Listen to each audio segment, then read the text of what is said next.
Hello and welcome to episode 54 of Nature with You.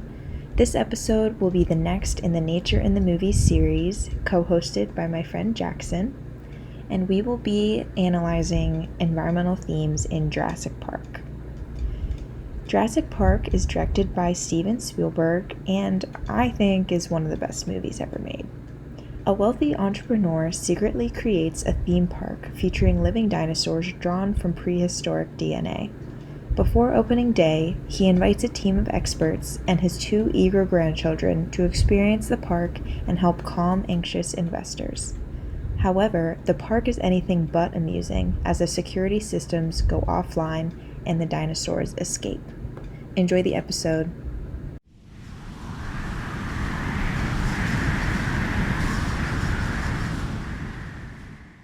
Jurassic Park. Yes. Which I didn't even really consider doing for this until you brought it up. And I'm really glad you did because I went crazy with the notes when I was watching. Okay, good. I'm glad. Yay. The movie opens with a velociraptor being brought in and kills a man. And then we go to an archaeological site.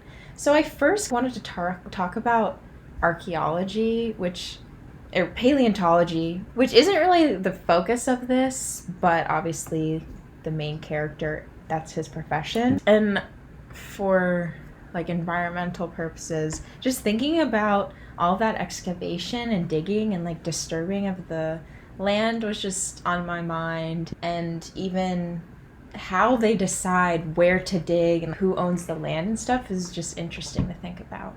Yeah. I think the way that the film really tackles like just the vast history of like nature and evolution too is really interesting, and the way that it goes about really trying to give a brief summary that also is very relevant to the ways that the film is bringing in these elements was really interesting. And I think a lot of the stuff at the archaeological dig site helped show just like this expansive history and the way that it's always been impacting ecosystems and humans before humans were even around, I think was very fascinating. Yeah, this is fast forwarding a lot, but there was this one quote that Jeff Goldblum, that's his name, right? Okay. Whatever his character's name was, he was talking about how like natural selection wiped out the dinosaurs for a reason, and then humans think that they can just bring them back, which, fun fact, maybe not fun fact, someone is actually trying to do that with mammoths. Oh, of course. Yeah. There's a whole website I was just on before, making sure I didn't just come up with this in my head, but I had learned about it in one of my classes. And it's the website, if anybody wants to look it up on them by themselves, Colossal Laboratories and Biosciences. And the way the website frames it as like the de-extinction of the mammoth as a way to help African and Asian elephants figure out how to help them survive better. Just because they actually say they're either endangered or critically endangered. Yeah, okay. Yeah, that makes sense. So, but they don't really explain like how bringing back the mammoth at first glance. I would hope it's their goal and that's what they say their goal is. But it's also just like, why is that a main goal instead of just, I don't know. Because that was the question I had, is what is the like purpose and utility of bringing back the mammoth? Because that's one of the huge themes in this movie is like humans manipulating like nature and trying to take things into their own accord. And here like they bring up various things, but like the core of what they're doing is for commercial gain. Like they really are bringing back the dinosaurs for this little theme park. Like they're manipulating the scientists into thinking that it's for one thing or another, but like they want money. That's the ultimate goal. And I think like one of the biggest things, and like this is also jumping very much to the very end of the movie, but that we see here is like the huge gift shop that they have that the dinosaur like inevitably destroys, because which I think is just very poetic of they forced this dinosaur into the world and made it become alive, and it's going to tear down the very thing that they were trying to create, which I think is beautifully messed up in a way. Like it's a very cool way of taking back that power. But it is very interesting to see like the mammoth thing as they're trying to do something scientific to help elephants. But in this movie, it is very much let's do it for money and let's do it to make people come see dinosaurs. Exactly. And even just one last thing about the mammoth thing. the plan on their website is to inject an embryo of whatever they may find from, I think they were going to try to look in Alaska or Siberia. It literally seems like this website is a satire of like Really? Jurassic Park? Yeah. But it seems real. I don't know. Look that up. That sounds very interesting. But they plan to implant an elephant as like a surrogate. So it's also what if something goes wrong with the elephant? Yeah. Like I just have a really hard time buying into this. Buying into it, or if they actually have funding it, I don't know. Maybe. Or if this is just that seems wild to use an already endangered species as a surrogate for your little experiment. Like, right. I don't know, it just seems like if you have a species already endangered, putting like another one in jeopardy. Especially since elephants are really endangered because of humans. Yeah. And they're a keystone species, so surely there's a more ethical way to help them. No, so exactly. It just seems very convoluted, but yeah, I did write down what are the motivations of the owner? I forget his name. Do you remember? No. Okay. I don't remember anyone's name. It's all good. It's all good. Yeah, this is one of those movies where I don't really remember any of the characters' names because that's just not the focal point. There's not the focal point. Right. Yeah, but because he really did seem like he loved the dinosaurs, but obviously had the business aspect of it. I noticed times where he was like, they were saying, oh, we could charge like $2,000 or $10,000 for people to come here. Exactly. And he's, I want everyone to be able to enjoy it. But then they were like, oh yeah, we'll have one coupon day. And then he just laughed. So It was like there were glimpses of maybe he actually wants people to experience the beauty and the scale. I don't know. Yeah. But yeah, I was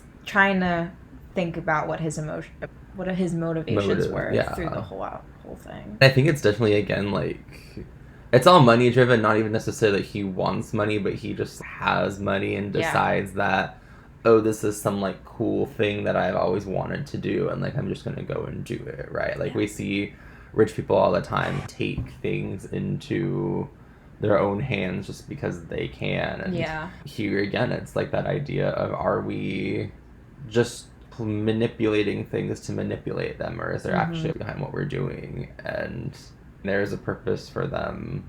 Whether it's a just purpose is another conversation, but... And can we just take a sec to realize that he bought that whole island? And what was on the island before? Like, how do they get there? All of those factors I just don't think any single person should own an island. It should be Yeah, especially for experimentation purposes. And also, I know that you're new to the Jurassic Park universe, but eventually in later movies it's revealed that they just left the dinosaurs there. And they like... Really? Island just becomes abandoned. And I think that's the whole plot of the Chris Pratt one, is like... Okay. Them going back and trying to restart it because all the dinosaurs are just left in it. The dinosaurs eventually, spoilers for the entire franchise, but they eventually end up being reintegrated into the world, and then that's an issue. And then the most recent one was Scarlett Johansson. They're all like, we're gonna bring all the dinosaurs back to an island. And it's a whole, if you want a real saga to go down with didn't realize there were action. So many movies. I think there's at least 7. They're all I think there's rated original trilogy horribly on besides this one. Besides this one. Yeah, there's original trilogy, then there's a Chris Pratt trilogy, and they just did a new one with Scarlett Johansson and Jonathan Bailey. Yeah, that one was the rating was like 2.3, and I honestly enjoyed that. It was like fun, dumb action. It was nothing deep, but I digress. Yeah, I'm sure a lot of people saw it just because it was like right after Jonathan Bailey was in. These movies are still hugely popular, especially overseas. These movies make bank. I don't think the one last year did very well, but before that, they were regularly making over $1 billion, and. Just for being Jurassic Park movies. They're very popular still. It makes sense because this first movie is truly amazing. I think at its time it was one of the highest grossing movies ever, if not the highest grossing. I could be making that up, but... I get it.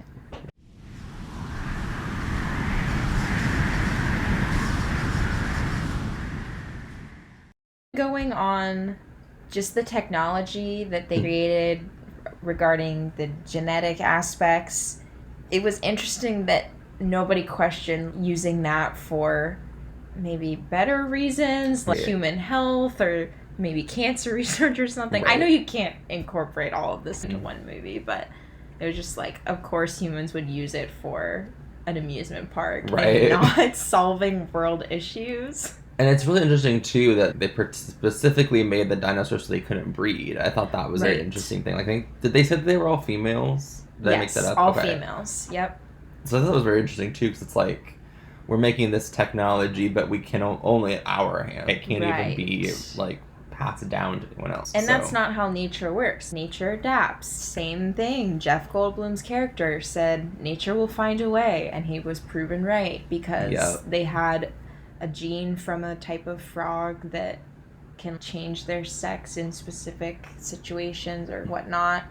And so they did reproduce. Yeah. And I think that just was a great example of why we do things that we don't know. Yeah, and think that we know how all the intricate interactions of nature work, because we will never know, truly. Yeah. No, that was a very interesting turn. Yeah. It was a good turn. Speaking of technology, though, I think one random interesting thing was that they were using electric cars. I thought that was interesting that that was how their mode of transportation was around the island. I think they mentioned that, and you can also see that they were all missed that. I didn't tracks realize. Or whatever. Yeah. But I thought that was like one interesting, especially for this was like 90s, I think. So yeah, how that was incorporated a little bit in here. But another good thing, I guess you could say, about the amusement park was that they had very good educational videos and stuff created. Yeah. Like how DNA works and learning about the dinosaurs. So it's a tricky thing of like, how do you get children interested and excited about things like this without overstepping the boundaries of what is ethical? Like, because I think if we're viewing the park from a intentional education standpoint of let's make kids excited about dinosaurs and science and all this stuff, yeah, it probably would have been very successful. Kids probably would have loved seeing real dinosaurs and then learning about them, and that could have inspired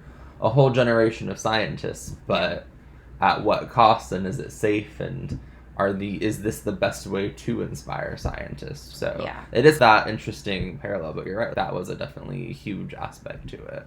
Yeah, is it basically just a museum with the actual real live being? So it goes to like, how do museums do at actually educating and inspiring? And I don't know. I don't really know how museum funding looks these days.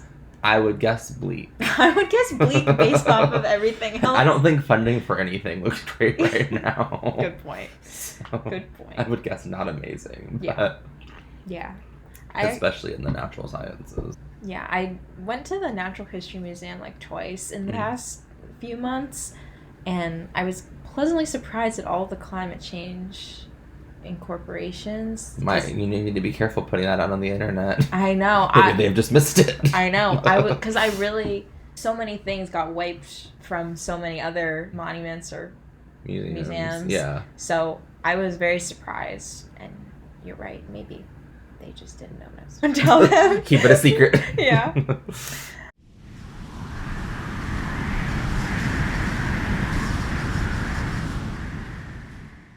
One thing I really liked about the Laura Dern's character, again, don't know her name, sorry, but she was a paleobotanist. Okay. So I think that was a cool field to showcase a little bit more, because you have the paleontologists, but paleobotany, because everyone always forgets about plants. And she was like mesmerized. She saw the first plant she saw that was from that period of time. She was like, this species hasn't been on Earth and blah, blah, blah. And that was what got her mesmerized. And meanwhile, the other guy was actually seeing the one dinosaur.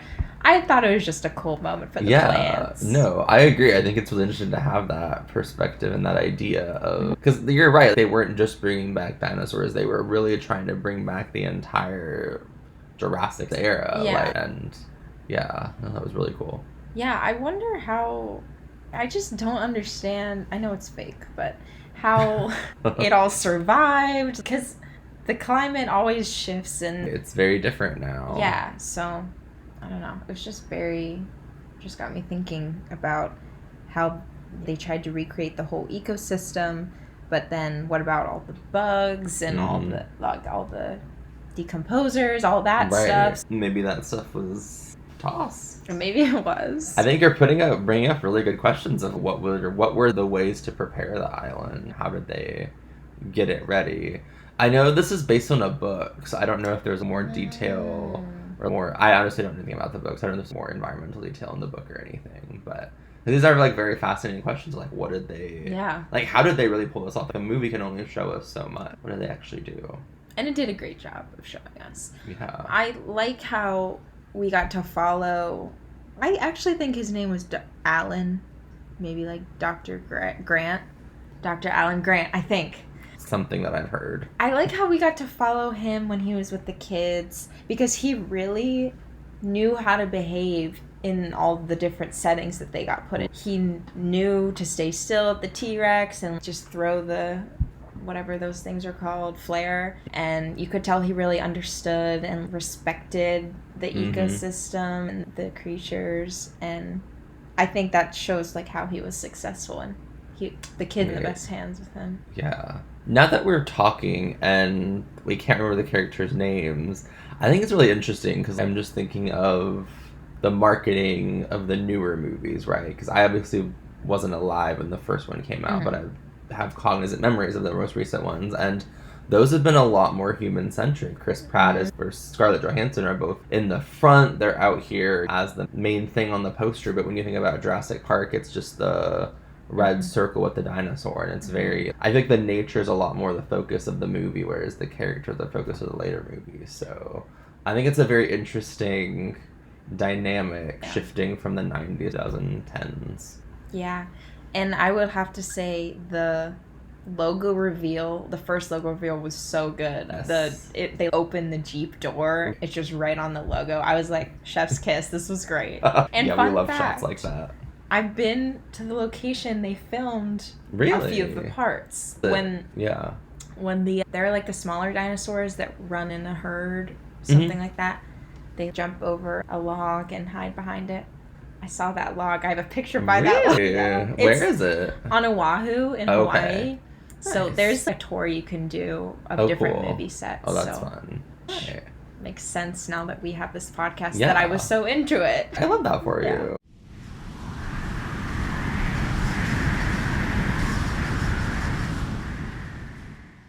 I think no conversation about Jurassic Park is complete without talking about the score, because that is one of the most iconic horrors in cinema history. And viewing this movie from a nature lens, it was very interesting looking at the score. So I think there's one part at the very beginning when they're arriving to the island on the helicopter where there's a very upbeat score contrasted with the beautiful nature shots. You don't necessarily always get that, like, I want to say anxious and nervous score when you have such a beautiful shot. So that was one thing that stood out to me. But then there's the theme, the da-na-na-na-na. And it's so majestic, and you see all of these amazing shots and the dinosaurs and all this stuff when that theme comes up, and it evokes so many emotions of just power and beauty and like all of these things. And I think that was a huge highlight for me in the way that it tried to evoke these positive feelings around nature. You're so right. The parts that we always remember of the score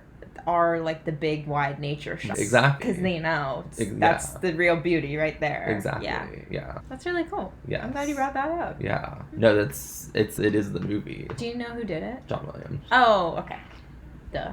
Always John Williams. I was watching it, I was like, this has to be John Williams, because it just has that, I don't know, he just has that feeling that no one else, there's a lot of great other composers, but he just has that touch. Yeah. No, it fits perfectly. It does. Yeah. And we always remember it.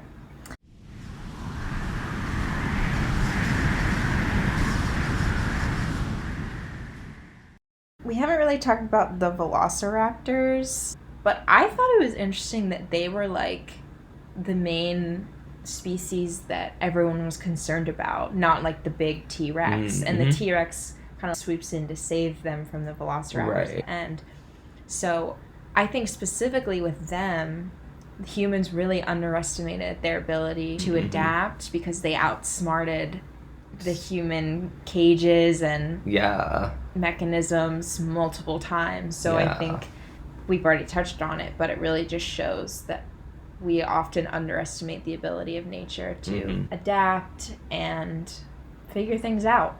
Not saying that nature will just figure itself out, but we try to take things into our own hands and manipulate, and then it ends up manipulating us in turn. Yes. And I think when it comes to interacting with animals, oftentimes with dogs, they can smell fear. That's what people say. Right. And I feel like animals can tell if you respect them or not. Yeah. So.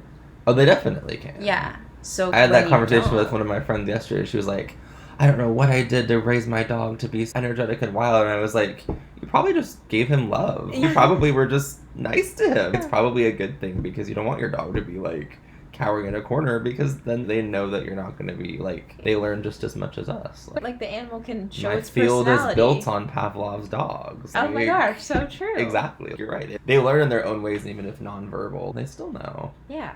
So I thought specifically with the velociraptors, I also just really liked, I think those were the ones that we got to see like the most. The most character of. Yeah, and they were just always in the back. You gotta have the T-Rex cowering for the cool cinematic moment, but you're right. It wasn't the main dinosaur character. And that's how we first got introduced to the Alan, whatever, Dr. Grant.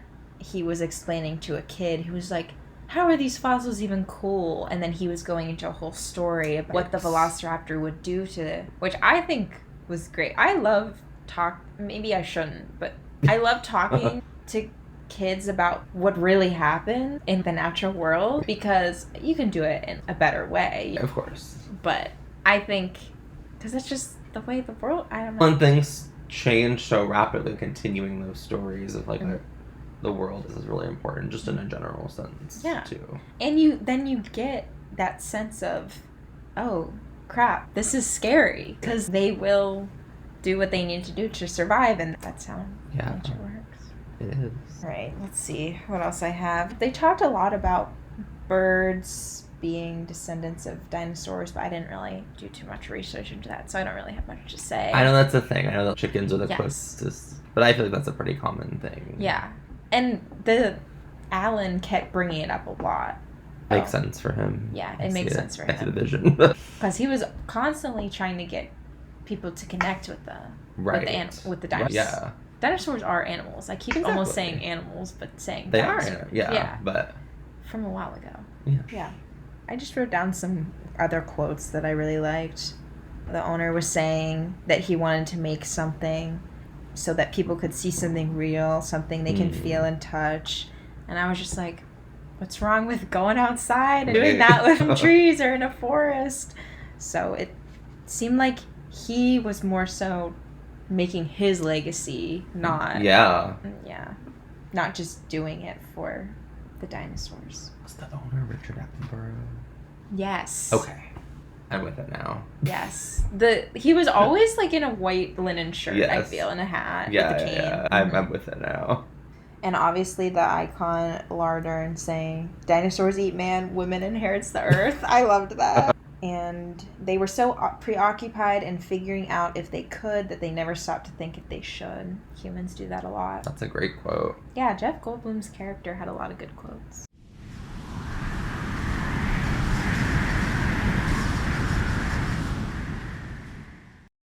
Thank you for listening to another episode of Nature with You. If you're interested in more content, search Nature with You on Instagram or Facebook.